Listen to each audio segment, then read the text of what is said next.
ऐसा नहीं करते बेटे, खाने की इज्जत करते हैं। जानवरों से बदतर खाना सामने रखकर नसीहत देता है बुड्ढे। मुझे ये खाना नहीं चाहिए।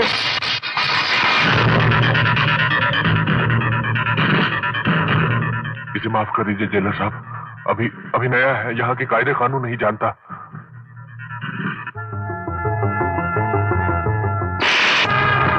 ये तेरे बाप का 5 स्टार होटल नहीं है हरामजादे। हरामजादे, मैं तुझे जान से मार दूंगा।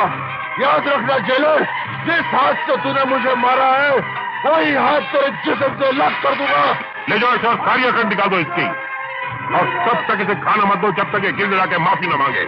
अरे मैं भूखा मर जाऊंगा लेकिन तेरे सामने हाथ नहीं छोड़ूंगा।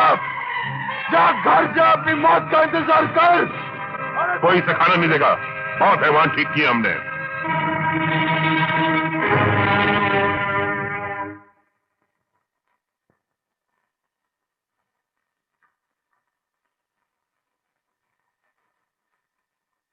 बेटे, मैंने अपने हाथों से बनाया है खाना।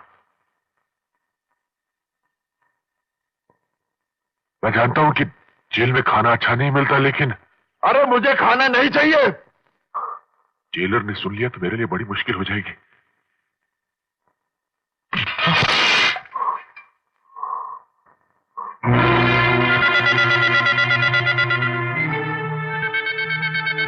मेरे मना करने के बावजूद तुम इस जानवर के लिए खाना लाए, तुम्हारी जरूरत कैसे हुई? कल सुबह मुझे दफ्तर में मिलना। जी।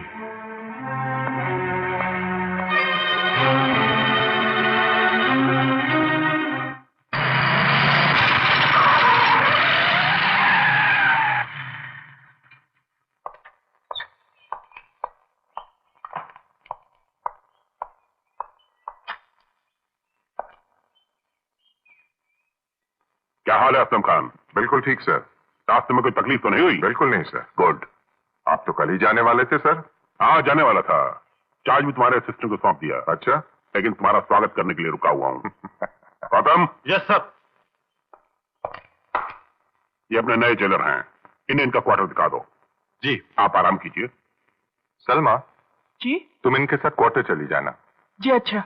सर मैं आराम करने के मूड में बिल्कुल नहीं हूं, जगह का मुआयना करना चाहता हूं। इस वक्त कैदी कहां काम कर रहे हैं सर? गौतम जी, इन्हें क्वेरीज पे ले जाओ।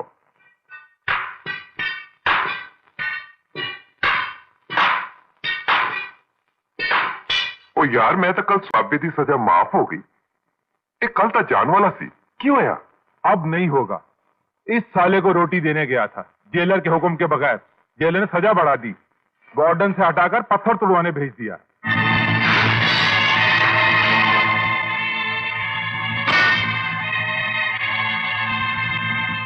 सुनो, क्या ये लोग सच कह रहे हैं? क्या? यही कि तुम्हारी सजा माफ होने वाली थी, अब नहीं होगी, इसकी वजह मैं हूं? नहीं बेटे, ऐसी कोई बात अगर नहीं। इन बूढ़े हाथों में ये हथौड़ा उस जेलर ने मेरी वजह से उठवाया है, तो मैं उस जेलर को इस दुनिया से हटा दूंगा। नहीं बेटे नहीं, पागल मत बनो। ये क्रोध जो हर वक्त नाक पर रखा रहता है ना, यही क्रोध एक दिन नाक कटवा कर रख देता है। मैं भाषण सुनने नहीं, सच्चाई सुनने आया हूं। सच्चाई ही तो बता रहा हूं, और सच्चाई ये है कि क्रोध वो जहरीला सांप है जो डसता जरूर किसी दूसरे को है, लेकिन जहर खुद की जिंदगी में घोल देता है। यही सच है, और इस सच्चाई का एहसास मुझे उस दिन हुआ जब इस क्रोध ने मुझसे मेरा सब कुछ छीन लिया और मुझे जेल की 4 दीवारी में दफन करके रख दिया। इसी क्रोध ने मुझे मेरी बीवी और मेरे छोटे छोटे 2 बच्चों से जुदा होने पर मजबूर कर दिया। मेरे बच्चे तुम्हारी तरह अब तक जवान हो गए होंगे। जेलर साहब आ रहे हैं। ब्लास्ट नहीं करना, जेलर साहब आ रहे हैं।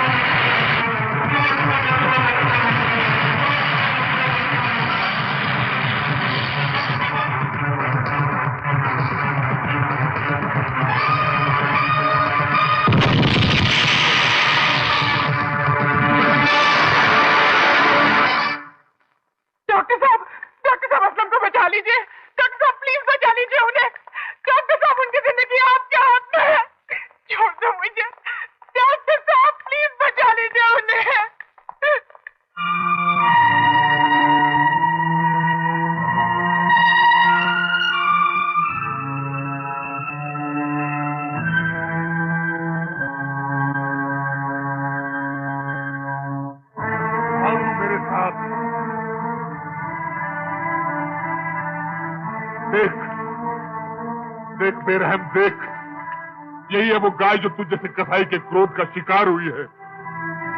भगवान न करे अगर इसका पति मर गया तो ये बेचारी इतनी छोटी सी उम्र में विधवा होकर जीते जी मर जाएगी, और इसका कसूरवार होगा तू और तेरा पागलपन।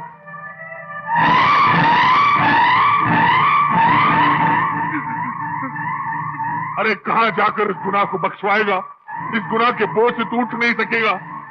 अरे किसी और से माफी मांगना तो दूर, तू खुद को माफ नहीं कर सकेगा, कभी कभी माफ नहीं कर सकेगा।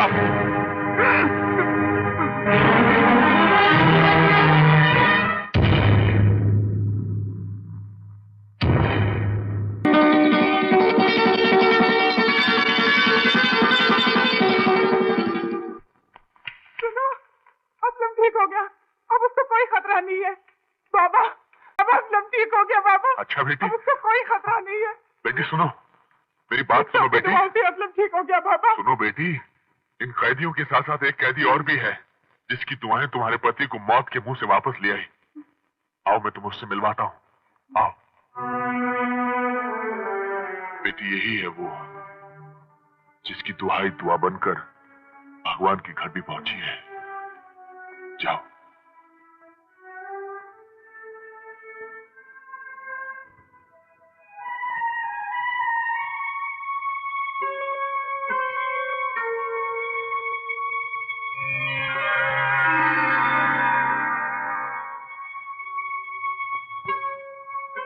भैया आप यहाँ कैदियों के कपड़ों में क्या जुर्म किया है भैया आपने? किसकी सजा है ये? आप बेगुनाह है भैया, आप कोई जुर्म नहीं कर सकते, आप बिल्कुल बेगुनाह है। आप कोई जुर्म नहीं कर सकते भैया। सलमा बेटी, असलम तुम्हें याद कर रहा है, चलो। चलो भैया, चलो असलम से मिलो, पूछो।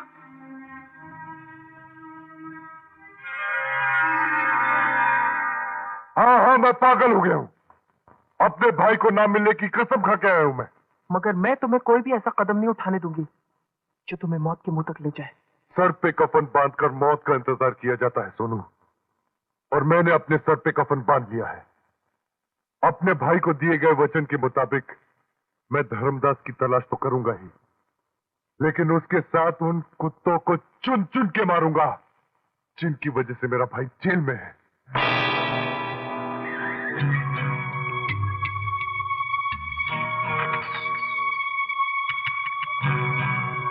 रिचर्ड, 3 प्लेट कलेजी लगा।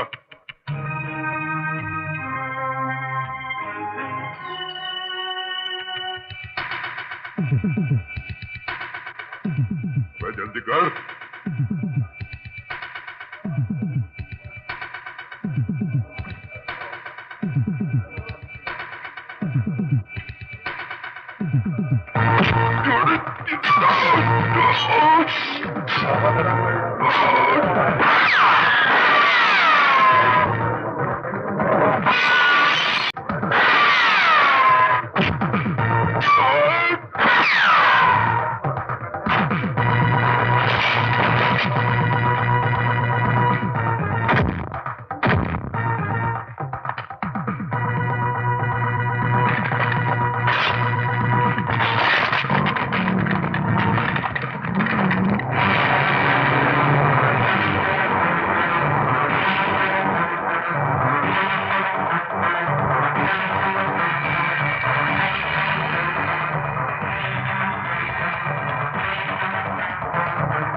खून, पुलिस पुलिस पुलिस पुलिस।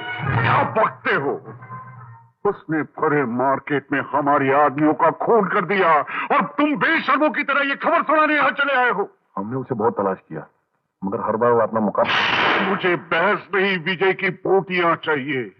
देखो अजय भैया को मुझसे ज्यादा कोई नहीं जानता, वो कोई गुनाह कर ही नहीं सकते। सलमा, तुमने तो एक ही रट लगा रखी है। वो कोई गुनाह नहीं कर सकता, वो गुनहगार नहीं। आखिर वो तुम्हारा भाई नहीं, मेरा भी तो कुछ लगता है। जेल के कायदे कानून भावनाओं पर कायम नहीं रहते, बल्कि कमजोर हो जाते हैं। और फिर मैं तो खुद कह रहा हूं कि मैं असलियत का पता लगाऊंगा। अगर वो वाकई बेगुनाह है तो कानून को कोई हक नहीं कि किसी बेगुनाह को गुनहगार करार करके उसकी जिंदगी से खेले। लेकिन अगर उसने गुनाह किया है तो मुझे कोई हक नहीं कि मैं कानून से खेलूं। सलमा, वैसे 15 अगस्त को मंत्री महोदय यहां तशरीफ ला रहे हैं। उस दिन वो उन कैदियों की रिहाई का आदेश देंगे जिनका अच्छा चाल चलन उनकी इंसानियत का सबूत है।